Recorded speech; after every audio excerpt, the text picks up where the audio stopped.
আসসালামু আলাইকুম।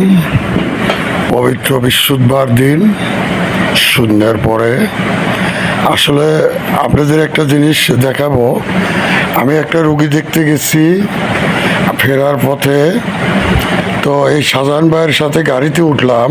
আমাদের উল্লাপাড়া উপজেলার সে সাবেক ভাইস চেয়ারম্যান শাহজাহান ভাই।